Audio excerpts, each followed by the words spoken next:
these things. Oh,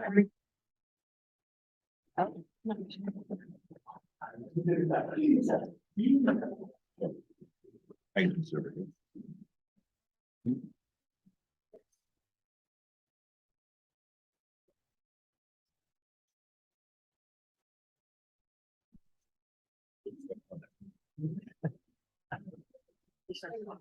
Oh, okay. Okay. Do you all want to see them? All right. Well, hello, everyone. Looks like it's time to get started. Thank you so much for coming here tonight to join around such a great project. I hope everybody's warmed up and ready for some collaboration.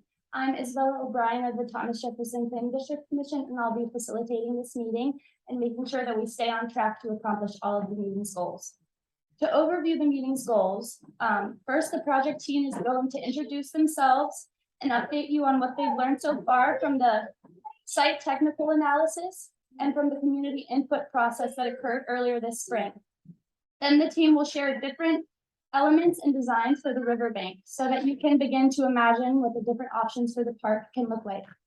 They will also discuss the design for the stormwater outfall on the project site. Once you have the background knowledge on the project, we're going to break out into small groups so that the team can hear your feedback and input. I'll share more on how that portion of the meeting will work once we get there. Now I'm going to pass it over to Lisa Wittenborn, the Executive Director of the Rivanna Conservation Alliance and the project manager. hi, everyone. Thank you so much for coming out tonight. I hope that you're warm enough in here. And if you would like a drink or a snack, you can just pop up and grab something. So I'm the Executive Director of the Rivanna Conservation Alliance, and we are the nonprofit partner in this project. And we're all going to just introduce ourselves real quick, and then I'll give some background on the project and we'll get going into the presentation. Hello, I'm Kip Uma. I'm the principal engineer for Ecosystem Services, and we're partnered with RCA on this project. I'm Paul Josie with Wolf Josie Landscape Architects. We're based here in Charlottesville and also helping with the team. I'm Mary Wolf with Josie Landscape Architects. And we're so happy to have all these awesome partners, including ones who just joined us. So we're very excited to have their eye for design come into the project and help us take all the good ideas for what we want to include and make something useful out of it. So let's get going with the project background. So I'm not going to talk a lot. Oh, yes, thank you. I knew I'd forget that. We have a volunteer here tonight, Jacob, who's in the other room. He is helping make a short video for us about the project that we're going to use just for outreach purposes. If you are not comfortable being in that video, just let me know or let Jacob know, and we'll make sure that we don't include you in the finished product. Also, is Lisa Stossel here? Okay. Lisa is here and will be available at the end of the meeting to talk to anyone who wants to about the apartment building development over by the river company. So we're not going to be addressing that in this meeting, but if you would like to learn more about that project and what's going on with that, seek out Lisa right afterwards. Thank you. All right. So we're pretty short on time tonight because we really want to spend most of the time we have with you getting your input. So I'm not going to spend a lot of time on the project background. All of that is on our website in great detail if you want to learn kind of where this all came from, but just some of the highlights. This project really emerged from a project we had previously with Ecosystem Services called the Rivanna Prioritization Study. And that was funded by the National Fish and Wildlife Foundation. And we did a drone survey and some analysis and some stakeholder engagement, looking at 5 miles of the river corridor, trying to identify areas where restoration was a high priority, looking at things like the potential for habitat improvements, water quality improvements, recreational access, where the project would be most successful, those sorts of things. And what came out of that project was us identifying one place where we wanted to try to make something happen. And we selected Riverview Park as that place. So that's where this is all coming from. And we are now working through this year. We have another grant from the National Fish and Wildlife Foundation to do this kind of initial technical analysis of what's really going on in the park with the river, and to engage with you all and other folks in the community to figure out what we want to see happen. So we kind of see this as what's feasible and what's desirable, and where those things kind of come together. And that's hopefully the project that we will be designing and trying to get funding for. So that's why you're here tonight, to help us figure out what you want. So the project funding, basically this design plan that we come up with after this meeting and after some more engagement in this round, we will use to apply for another grant for implementation from the National Fish and Wildlife Foundation. And that will help pay for the restoration components, the bank grading, the replanting, if we choose to do an in-stream structure. The city of Charlottesville have already applied for state funding to help support the restoration of the eroding stormwater channel that you'll see later in the process. So that's already been applied for and will be part of the overall package of funding. The piece that we really will need some more help with is funding the amenities that we might choose to incorporate into the project. So if there's an overlook, access points, anything like that wouldn't necessarily be covered under our midway grant because they're not just restoration. But there are lots of other sources we can probably look to, and we'll be asking you all for ideas for that. Now I'm going to turn it over to Tim. All right. Good evening again. So most of you are likely even more familiar with the park than I am, but to orient everybody here, this is kind of the eroding outfall that Lisa mentioned to the left. And then the project reaches approximately 600 feet extending upstream. And so that's the area, the project area that we looked at. For those of you that attended the meeting in March, you likely heard us talk about that entire 5-mile section, essentially from the confluence of Moore's Creek upstream to where the North Fork and the South Fork combine. And that's really the area of study that we looked at for the previous work. And then this is our project site.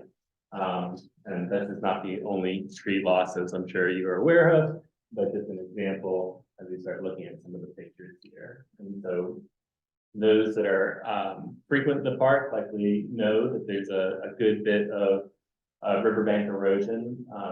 As we looked at the prioritization, this isn't the most erosion in the river corridor that we looked at. But again, as Lisa was saying, we really looked at where there was kind of a community benefit and as well as a ecological benefit or a river restoration need. And so we have instances of riverbank erosion. Here's just another kind of good example of visual example of the rate of erosion, just showing that the PVC pipe is kind of underdrain that's draining, and how that at one point probably discharged at the end of the bank, and now that bank is cut back a good ways. And then there are some trees that have certainly fallen in that we're all aware of, and some that are still hanging on for dear life there. And so we had the observations, and that's really, and also this is that, or the eroding outfall. The bridge is no longer with us in that location. A new bridge has been built. So this one, RIP. So we know we had these site observations, and at the end of our last meeting, we had just finished up kind of a survey of the area to start gathering the information that we could start looking at in more detail at what was happening with the river and start putting some numbers to things in terms of what's occurring out there. And just for context for folks, when I take a minute to talk about river evolution, I'm a geomorphology nerd, so bear with me here. But rivers have an evolution. They respond to the watershed, the hydrology coming in, and also the sediment that comes through. And if you think about an undisturbed, so in other words, no logging or development or anything else in the watershed, something that's more stable, you might envision this this top image there. And then once there is some type of disturbance in the watershed, what can occur is then there can be down cutting. And so that vertical degradation that can occur. Once there's a larger area and to contain storm events, that energy from those larger storm events can start continuing to push down and we see more vertical degradation and then push out on the banks, so widening out. And that has to do, the rate of that would have to do with whether or not there are trees on the banks to help withstand some of that erosion and slow it down. And then eventually over time, as that widening continues, what we typically see is that there starts to be what we call aggradation, or a buildup of sediment, and a lot of times debris, and debris kind of has a bad connotation, but wood and other things that starts to get lodged in the banks, typically starts towards the near bank, and it starts to raise the channel somewhat. And that's a healthy process, suggesting that it's moving towards a more stable state. But we still, in that case, have fairly vertical banks in a lot of cases, and that is a instability that can lead to that erosion and tree loss. And this stage right here is really where we kind of assessed this section of the Rivanna and many sections of the Rivanna to be, if that aggradation continues and the banks continue to erode, we would expect that the trajectory would be again towards stability of the river corridor. And then there would be the potential to have healthy vegetation on the stream banks. And it's, again, not to say that the stream will never erode whatsoever, but just that rate of erosion is more in balance with the watershed inputs. And that balance is important for all of the things that live in the river. And so the Rivanna River, as many of you know, has an impairment for bioassessments. So the aquatic life, it's an aquatic life impairment, and that's due in part to the sediment that is coming from, a lot of cases, bank erosion. And we'll have some time to go over questions, but not a tremendous amount. So we can have some questions in the small groups, and certainly available for questions after the meeting.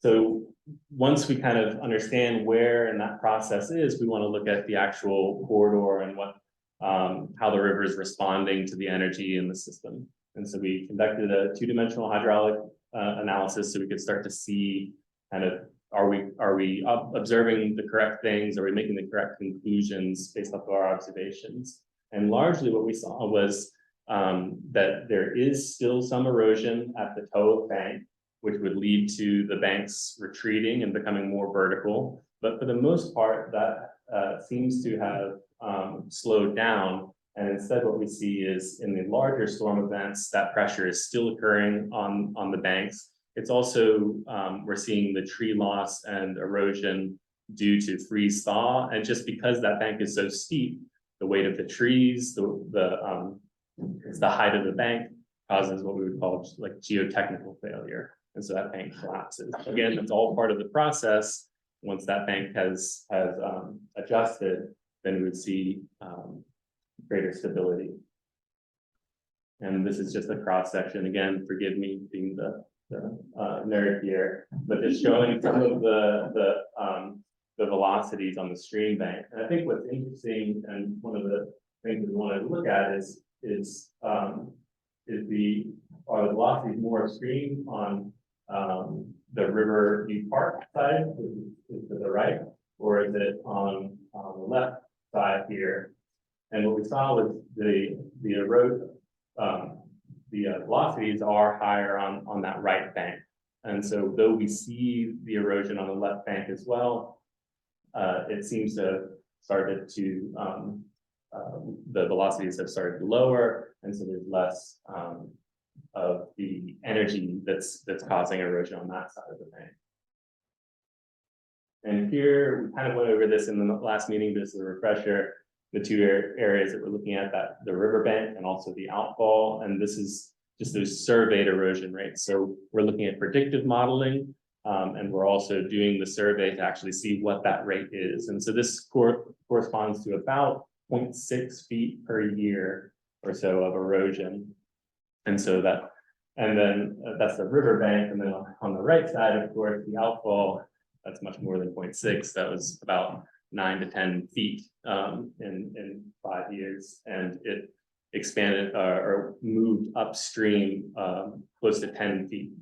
So a fairly rapid erosion rate for the outfall. And then again, to orient us here to the riverbank, this is a photo from Paul on Monday, flying the drone here. And so what can we do about this? When we're looking at restoration options, the intention of restoration is that we move it to that state that we're talking about quicker. So we expedite. So we can see here, the bottom line represents kind of a degraded stream or river. The red line on the top represents that undisturbed state. And the green line represents what occurred ideally with restoration, moving it from that degraded state to a more natural state. Of course, these lines aren't always representative of what can be done. We might not get to that undisturbed state. We try and move it in that direction.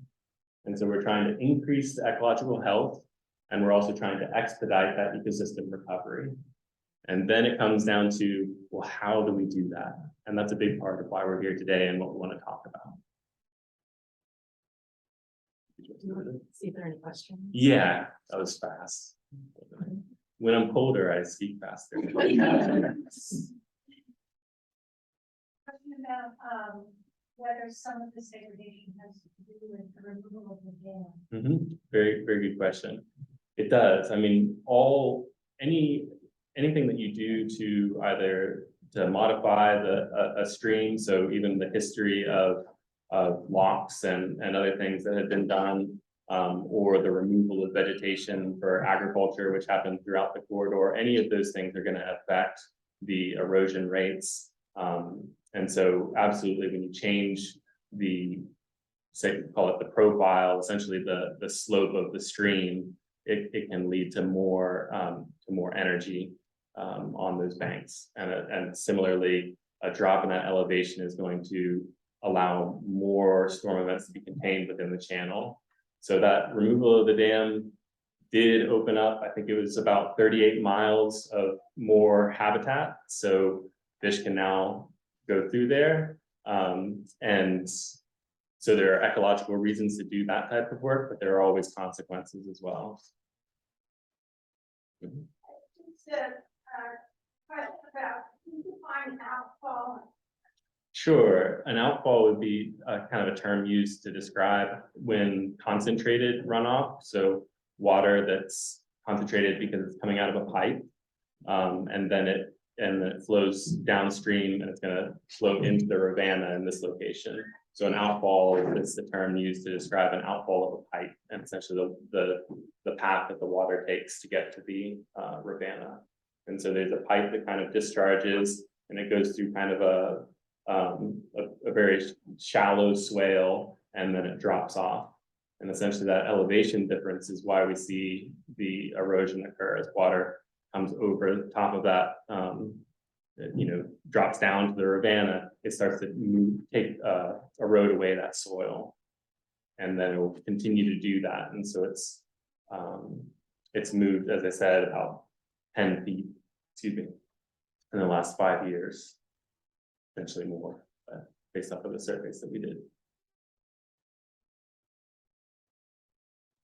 And how many acres or how big of an area is that outfall collecting?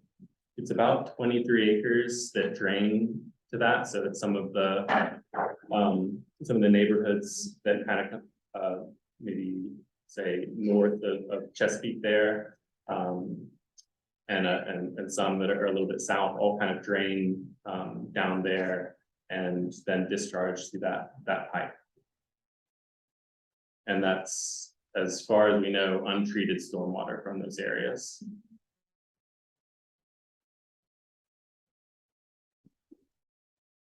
Time for any other questions?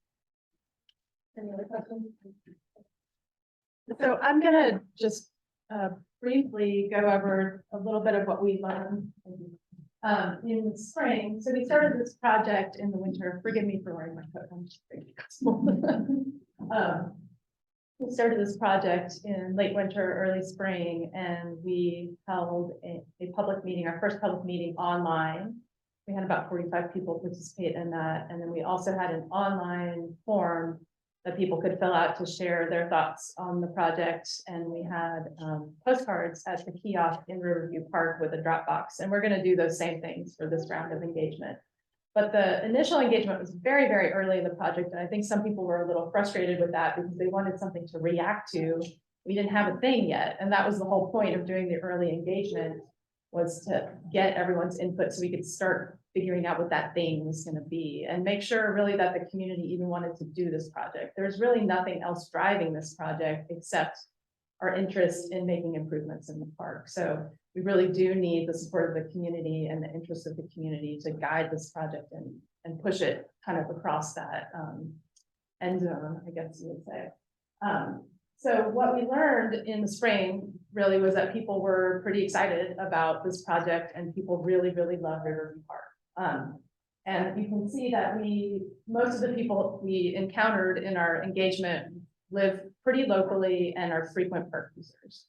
And the things that they seemed to care about the most were the trails, river access, really kind of the natural feel of the park, and really important that we have a clean and healthy river. So those were the priorities that we heard. And the things that they really wanted to improve were kind of protecting those things. So making sure that we're reducing the erosion and stabilizing the stream banks. A lot of interest in removing invasives and restoring native plants and trees in the park. And then improving access. And we heard different ideas about this, and this is the small group I'm going to be working with today, talking about what do we want with access. Some people really wanted to separate the access. Some people wanted multiple places along the bank, lots of ideas, but access to the river was a very important component of what people love about the park. And then the top concerns, and these are things that we really want to be mindful of as we're going through this, are tree loss. We obviously understand we love trees too. Not having impervious surfaces near the banks of the river, invasive plant management again, and then the longevity of the project. So not spending all this money, time, and effort to build something that's going to get washed away in the next big storm. And that's something that we've talked a lot about. And Kip and I had a long conversation about that today. And this project really seems to be kind of in that sweet spot of the erosion rates are significant enough that doing a project here will make an important water quality and habitat improvement, but they're not so high that we're worried it's not going to last. It seems like a really great place to do a project like this. And Kip can probably speak to that on a more technical level, but that was my takeaway from our conversation. So anyway, this is our second public meeting. We're so happy to have you all here. We have not started really picking out the amenities and figuring out where things are going to go, or even how much grading is going to happen. That's what we're looking to you all tonight to get your input on. And then the next step from here will be to develop kind of this design plan and then go from there. So any questions about the public engagement piece of it? We will have an online form again. So if you feel like you didn't get everything in you wanted to say tonight, you can fill out that form. And we will have postcards again at the kiosk for at least the next several weeks.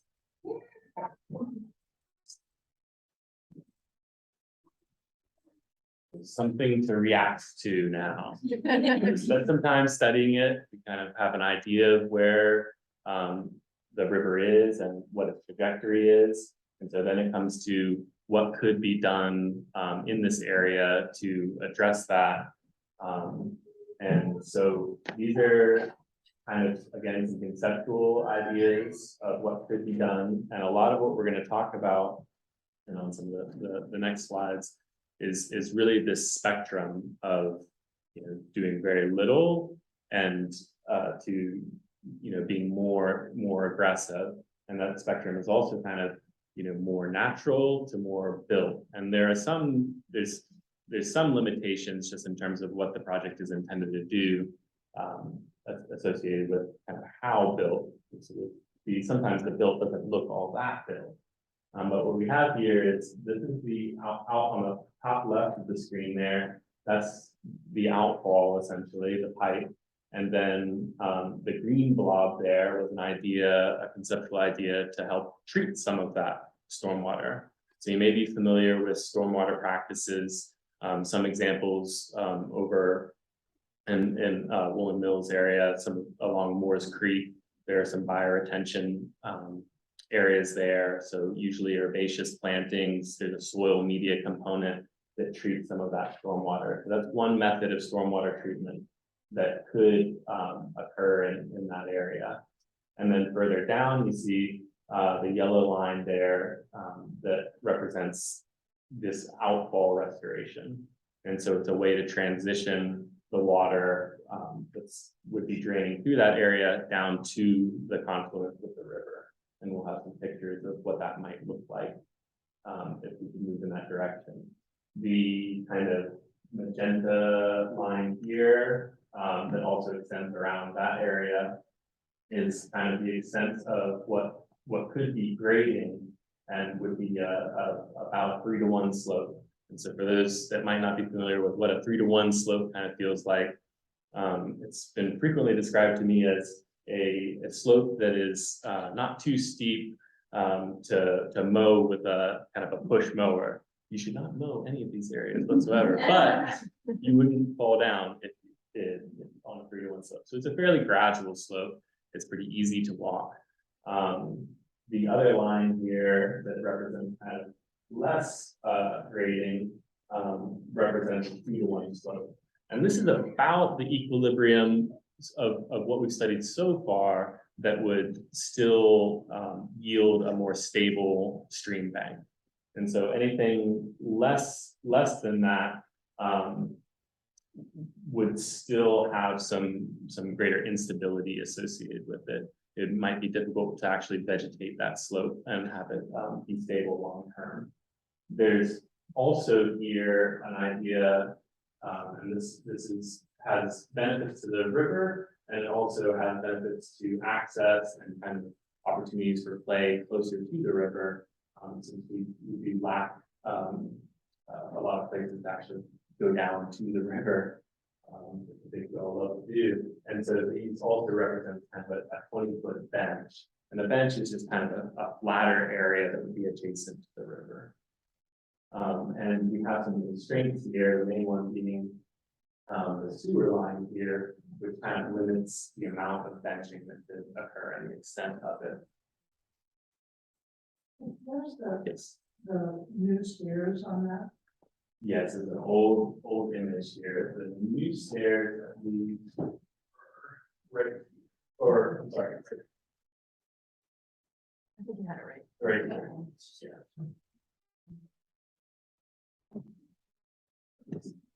Stairs, that's the.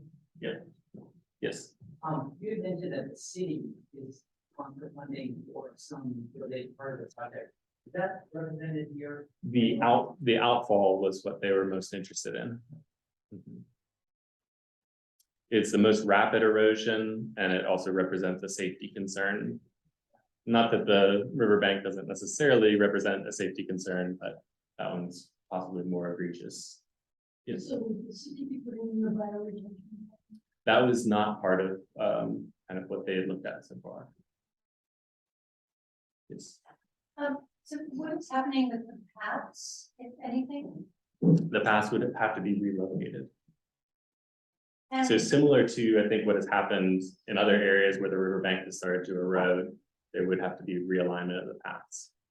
And would they possibly use a different surface? Because one of the goals is not to have impermeable surfaces. That's a possibility, and that's feedback that we want to understand. Again, these are all very conceptual, so things like materials and the actual methods aren't really represented in these this graphic or haven't really been decided upon. So that'd be feedback that we'd be interested in hearing from folks about. So we have some pictures to kind of inspiration and get the ideas going. And so this is this is kind of what an outfall restoration can look like. And essentially it's a way to step, this is looking downstream. This is a way to step the water down in a controlled manner that reduces the energy as it moves down. And so essentially it's a series of rock weirs, and you can see each of those. This is 1 year post-restoration. This is actually downstream of a park. and these were installed to control that erosion that was fairly severe, not dissimilar to the situation at Riverview Park. And here's kind of a graphic of what that area could potentially look like. We tried to kind of cram a lot of different ideas in here, again, to solicit feedback. Hey, this is something I like or I don't like. I think it is important to mention that if we couple regrading the riverbank with the outfall restoration, we can actually just move some of the soil over to fill in that eroding channel. So that would be a way to be efficient about that. Coupling those things together. Yes. What sort of slope are you showing there? There's not really a slope associated with it in there.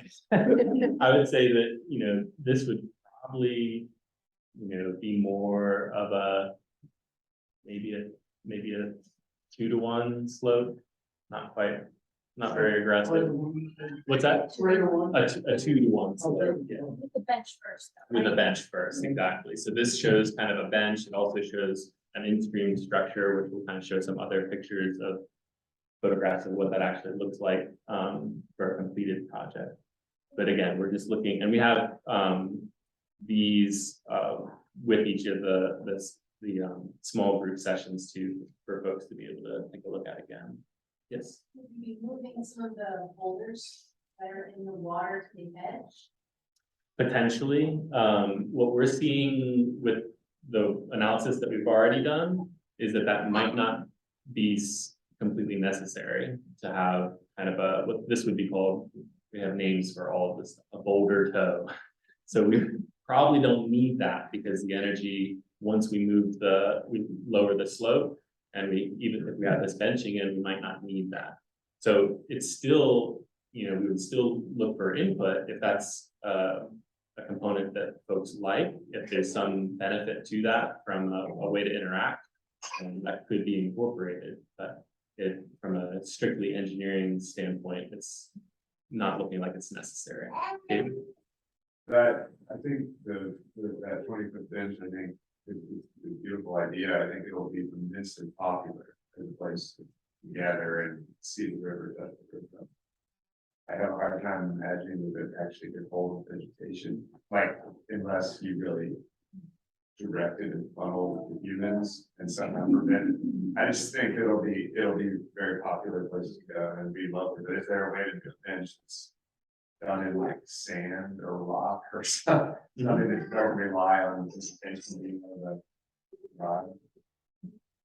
Yeah, absolutely could. So I think this is all, again, there could be more vegetation. And I think this is to Lisa's point too, what we're seeing is there are more options because we're kind of seeing that while the slope is not sustainable the way it is, it's not as if we need to, that the restoration is so vulnerable or so risky because of the energy and kind of it's already widened out so much. Yes. Yeah, I agree that people want to congregate there and see that, and that's fantastic. And the other place that people do that is upstream in Garden Valley. Mhm. There's no organized space to do it. So everybody goes there. After the weekend, there's just garbage everywhere. And so I think in any design, you have to presuppose that people are bringing a lot of stuff with them.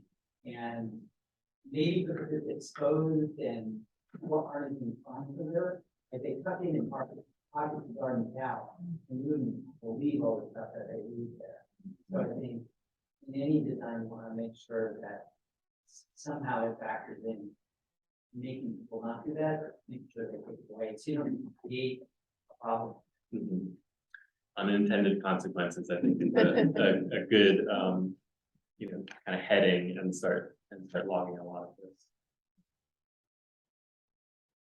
And so we do have some pictures of completed projects, just again, as inspiration, give a sense of things of what could be.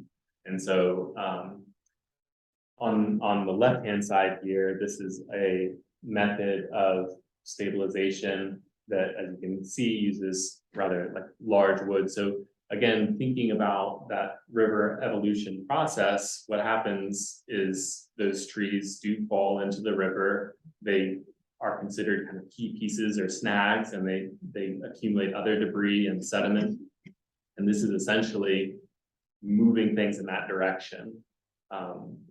Although it may not be very easy to get down to the river through this. So when you're looking at some of these images, thinking about trade-offs, if we move in the more natural direction, the new build, or the more built direction. Again, this likely doesn't look too built, but this is a large construction project. This is on the South Fork of the Shenandoah River.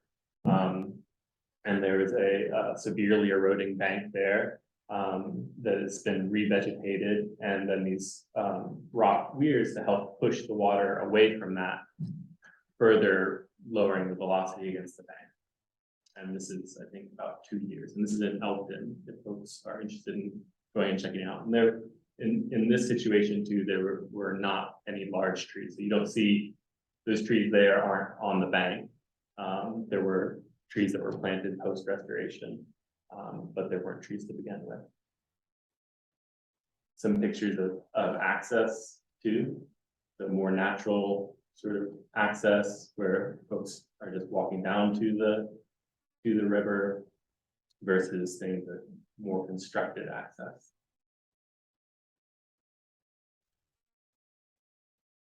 And then we're also interested in soliciting feedback about some of the built amenities. So things like more natural would be viewing, more stone or wood, and towards the more built overlooks, things that would be more structural in nature.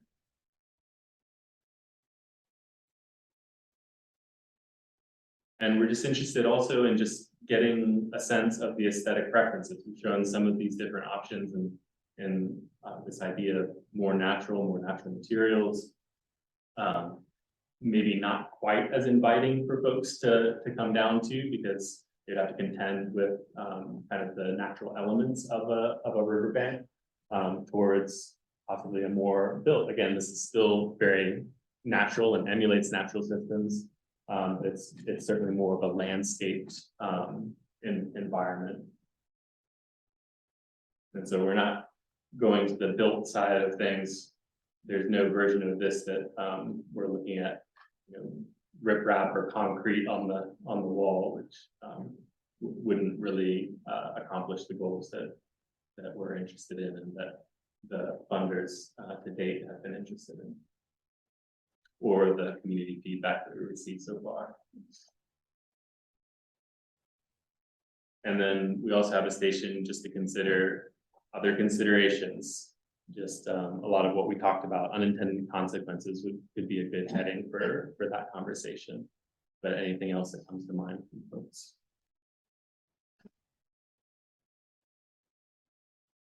I guess that's it. Okay. We're gonna have extra few minutes for small group participation. So I'll go ahead and say how it's gonna work. We have 5 boards around the room, and they count you all off in groups of 5. Remember your number, because that's your group number, and then you'll start at whichever one I associate with your number, and then we're going to do clockwise, so that everybody has time to get to every single topic area, and we're going to have about 7 minutes to spend. Okay, so we'll be 1, 2, 3, 4, 5, 1, 2, 3, 4, 5, 1, 2, 3, 4, 5, 1. Okay, and we'll start with 1 here, 2 in the back of the room, 3 being that first board, 4 the next, and 5 all the way in the back corner.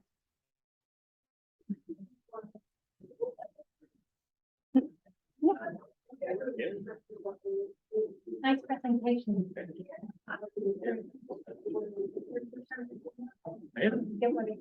Yeah, I was. Number 1, 2 is back there. Yes.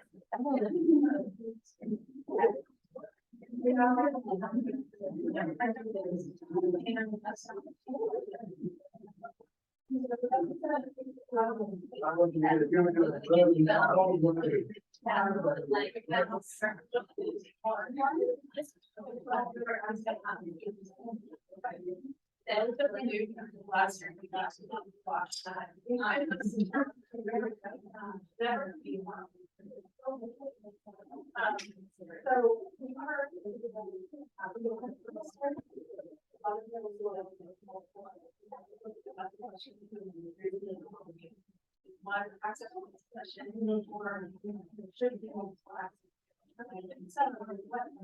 be.